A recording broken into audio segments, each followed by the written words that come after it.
Enjiri nga bwe yawandiikibwa Matayo. Essuula 1. Luno lwe lulyo lwa Yesu Kristo, omwana wa Dawudi, omwana wa Ibulayimu. Ibulayimu yazaala Isaaka, Isaaka n'azaala Yakobo, Yakobo n'azaala Yuda ne baganda be. Yuda n'azaala Pereezi ne Zeera mu Tamali.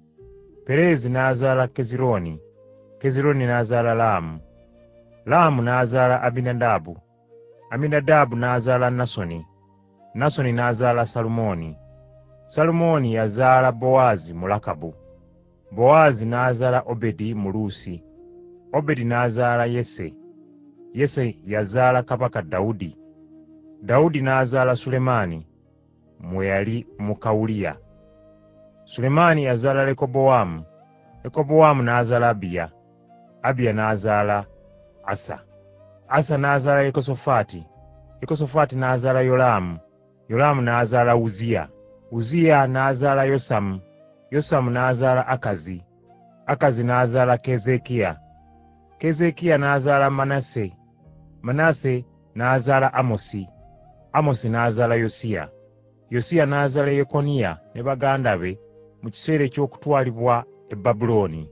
Nga bamaze okutwalibwa e Babulooni, Yekoniya n'azaala Seyalutyeri, Seyalutyeri n'azaala Zerubbaberi, Zerubbaberi n'azaala Abiwuudi, Abiwuudi n'azaala Eriyakimu, Eriyakimu n'azaala Azoli, Azoli n'azaala Zadooki, Zadooki n'azaala Akimu, Akimu n'azaala Eriwuudi, Eriwuudi n'azaala Eriyazaali, Eriyazaali n'azaala Mataani, Mataani n'azaala Yakobo, Yakobo n'azaala Yusufu, oyo ye bba wa Maliyamu eyazaala Yesu ayitibwa Kristo.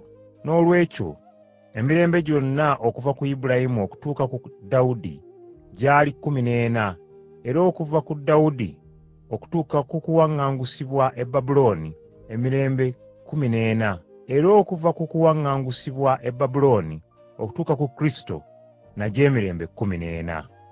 Okuzaalibwa kwa Yesu Kristo kwali bwe kuti: Maliyamu nnyina bwe yali ng'akyayogerezebwa Yusufu, era nga tebannaba kufumbiriganwa, n'alabika ng'ali lubuto ku bwa Mwoyo Mutukuvu. Awo Yusufu eyali amwogereza, olw'okubanga yali muntu mulungi, n'asalawo mu mutima gwe okumuleka, naye ng'ayagala akikole mu kyama, aleme kukwasa Maliyamu nsonyi.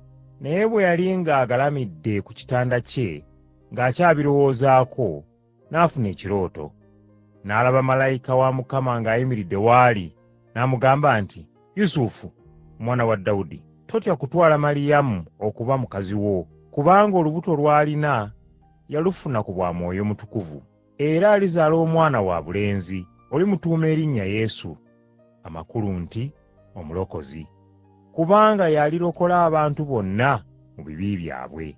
Bino byonna byabaawo kisobole okutuukirira ekyayogerwa Mukama ng'ayita mu nnabbi we ng'agamba nti, laba omuwala atamanyi musajja alirwa olubuto, alizaala omwana wabulenzi, era aliyitibwa Emmanweri, amakulu gaalyo nti Katonda ali naffe. Yusufu bwe yazuukuka n'akola nga malayika bwe yamulagira, n'atwala Maliyamu okuba mukazi we. Naye Yusufu n'atamumanya okutuusa lwe yamala okuzaala omwana. Yusufu n'amutuuma erinnya Yesu.